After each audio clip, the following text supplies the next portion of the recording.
Hi, I'm Major League Fishing Pro Dave Lefebre, and I get asked two questions most of the time. One is, how do I become a professional fisherman, which is a loaded question, and how do you set up your bait casting reels? So I'm going to talk about how I do it as far as setting up my bait casting reels. I've got three of them right here, from the least expensive all the way up to the most expensive.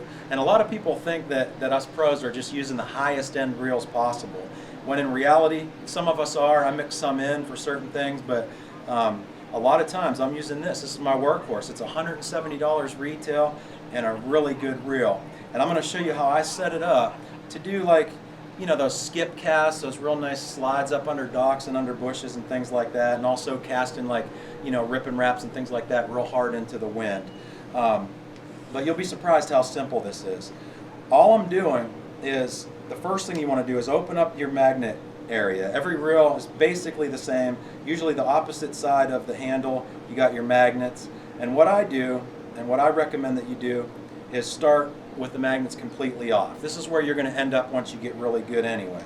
I start with those off, and then everything that you want to do while you're learning to cast, from a beginner to someone who's just, you know, experimenting with a new reel maybe, is everything you want is right here. This is called the spool tension drag. It's usually in the same spot on all manufacturers' reels. It's right there underneath the star drag, and that is actually the key to learning how to cast really good and becoming good fast. I've seen people master this in an hour or two. Others it takes a day or two. But practice is the key. So what I want to do, you know, once you get some line on your reel, I want to push that button and I want to tighten this tension down. So, I mean, you can tighten that so much it almost acts like a drag. You can get it really, really tight. But I tighten it down first, so when you push the button, nothing happens. And I just ever so slightly loosen that until I get where that bait, whatever it is, and when you're practicing, I recommend like a ½ ounce jig or a ½ ounce weight of some kind, casting plug, whatever. And I just loosen that tension until that thing barely falls, hits the floor like it just did, and there's no loop. And now I'm ready to go out and start casting. A lot of people actually use their reels like this. You know, like my son's been fishing for 7 or 8 years and he still uses it like this. So get out there and just start making a few casts, and you'll be surprised. You're not going to get a backlash.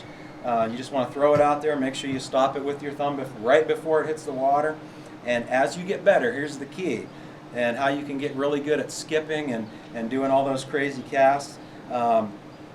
You loosen that tension until you get it where you're going to go do the opposite of what we did before. You're going to loosen it too much, so you get some play in the spool, and then you want to go and start tightening it until you just barely lose that play. So right about this one here clicks, so you can tell exactly where you want it. But as soon as that quits going back and forth, that's where I want it. I've got no drag, no spool tension. It's the purest of the pure of bait casting, and you've really got to get good with your thumb. So I'm Dave Lefebre. Hopefully that helps you out, and I just want you to know, you know, it's not the real. You know, if you're getting backlashes and you do what I just showed you, it's not the real. It's definitely all on your thumb.